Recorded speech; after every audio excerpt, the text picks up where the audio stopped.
Released in 1989, Paul's Boutique is the second studio album released by the Beastie Boys.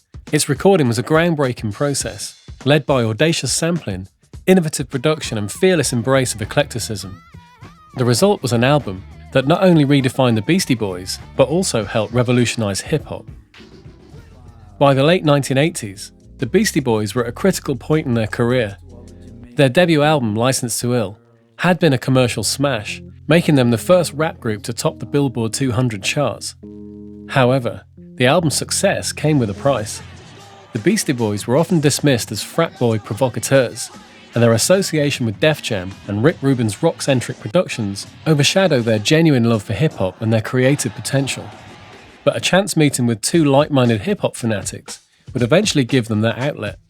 4 years earlier, the future Dust Brothers, John King and Mike Simpson, teamed up at Pomona College radio station in 1985 to host a hip-hop show called the Big Beat Showcase.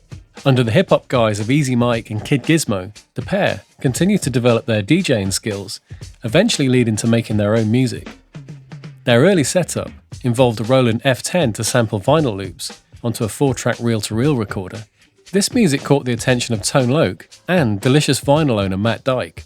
Progressing to the Akai S900, EMU SP1200 and Roland S770, they helped create Young MC's Know-How and the worldwide hit Wild Thing for Tone Loc. Simpson said, "Sampling was just a hobby for us. It was just something we did for fun while we were in college. John was destined to become a genius computer programmer, and I was going to enroll in law school. We never had any intention of making records. I didn't even know what record producers did at the time." John King remembers, "With the 4-track, we could do multiple takes and lay down stuff and make these production quality mixes that we would then play on our show. We were really proud of them. I eventually bought an 8-track reel-to-reel machine, and we started to make even more advanced mega mixes. We thought they were like the greatest thing ever. It was a precursor to what we would do later in our professional productions. And all of that led to Tone Loc coming into our studio. When we played him some of the stuff we'd been doing for the radio, which was just backing tracks for voiceovers at the time, he really liked it and wanted us to come and meet the guys who were about to start Delicious Vinyl. Around this time, they'd also been accumulating many instrumental tracks. These tracks were very sample dense and, in their minds, way too busy to have an MC rap over the top of them. The plan was to eventually release them as they were. Full Clout, which later became Shake Your Rump, is a great example of a track that was deemed a finished record by Simpson and King. That is, of course, until the moment the Beastie Boys heard what they were doing. Mike Simpson remembers, "The boys had performed at one of Matt Dyke's clubs when they were opening for Madonna back in the day, so they knew that he knew where the party was at. And one day, Mike D came to Matt Dyke's apartment, just trying to find out where the party was. It was just good timing and good fortune that Mike walked in while we were putting together some of these tracks, and he perked up his ears and asked what we were working on. My understanding is that our tracks are what inspired the Beasties to figure out their legal situation and pursue making another record with us. It was clear that Def Jam were all in on creating a Licensed to Ill 2 to cash in on the success of the first album, so it wasn't going to work staying with them. They eventually signed a new contract with Capitol Records, who were willing to hand over a large advance for the recording. By this stage, they had already started to produce tracks with the Dust Brothers at Matt Dyke's studio.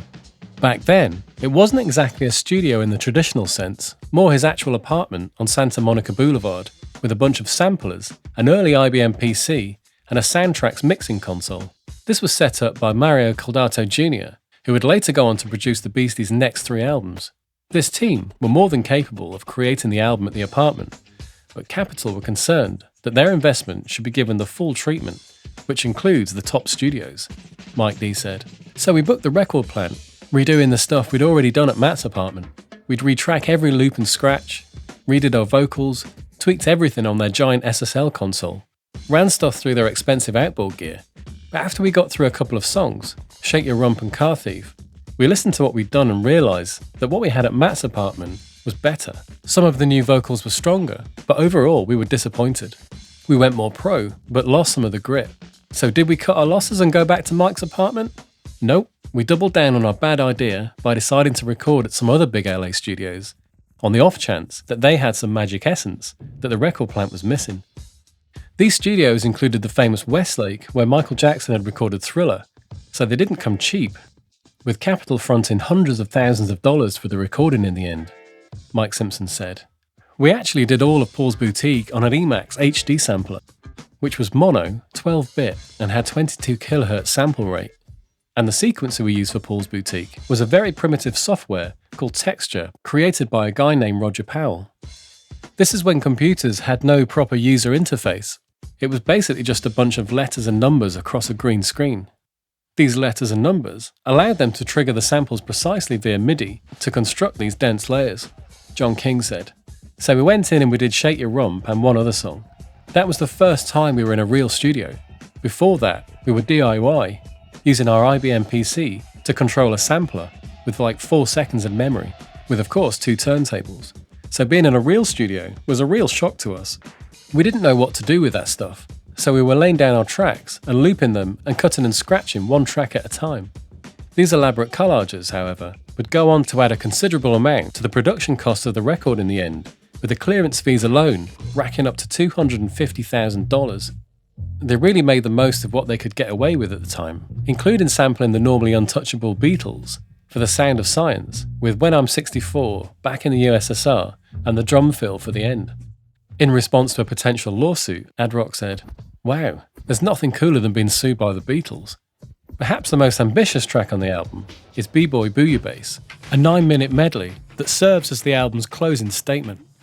The track is divided into several sections, each with its own distinctive theme. It's a tour de force of sampling and production, and it encapsulates the album's sprawling, eclectic vision. The singles Hey Ladies and Shake Your Rump are heavily 70s influenced, borrowing from Kool and the Gang and Rose Royce to deliver a new, much cooler party sound that, in a musical sense, was a million miles away from the party sound of Fight for Your Right. This type of sampling was only possible before the Grand Upright Music versus Warner Brothers Records case, the landmark lawsuit against Biz Markie by Gilbert O'Sullivan, which changed hip-hop artists' approach to sampling forever. The aftermath meant that samples had to be cleared before release. Otherwise, you could lose most, if not all, of your copyright. That's if the original artist even allowed you to have the record stay on the shelves. Paul's Boutique was one of the last albums to be released before these changes took effect, and its extensive use of samples would be impossible to replicate in the years that followed. When the album was released on July 25, 1989, it was met with a mixed response. Critics praised the album's innovation and creativity, but many fans were confused by the group's departure from the party boy sound of Licensed to Ill. The album's commercial performance was also disappointing, especially compared to the massive success of their debut. This was in part down to the change in style, of course, but it wasn't all their fault, as a change in personnel at Capitol meant that the group were no longer a priority for them, instead focusing their efforts on Donny Osmond. With the context of how invested Capitol were financially, it was a commercial disappointment, peaking at only number 14 on the Billboard 200 chart. But the album did receive a gold certificate on September 22nd of its release year, and it went on to sell over 2 million copies by January 1999. King said, "We felt held back by the Beastie Boys to make something with hits on it. They had a desire to do something super artistic and cool, and any time we tried to move in with a track that sounded like it could be a hit, it would get rejected. We wanted it to flow and be great, but also to have a hit. The Beasties could have totally made a hit song, and we could have too, but they didn't want to make one." In the years since its release, Paul's Boutique has been hailed as a masterpiece and a landmark in hip-hop. The album's dense, layered production and clever lyrics have earned it a rightful place in the pantheon of great albums, and this is a testament to the daring ambition to create something artistic rather than purely a commercial pursuit.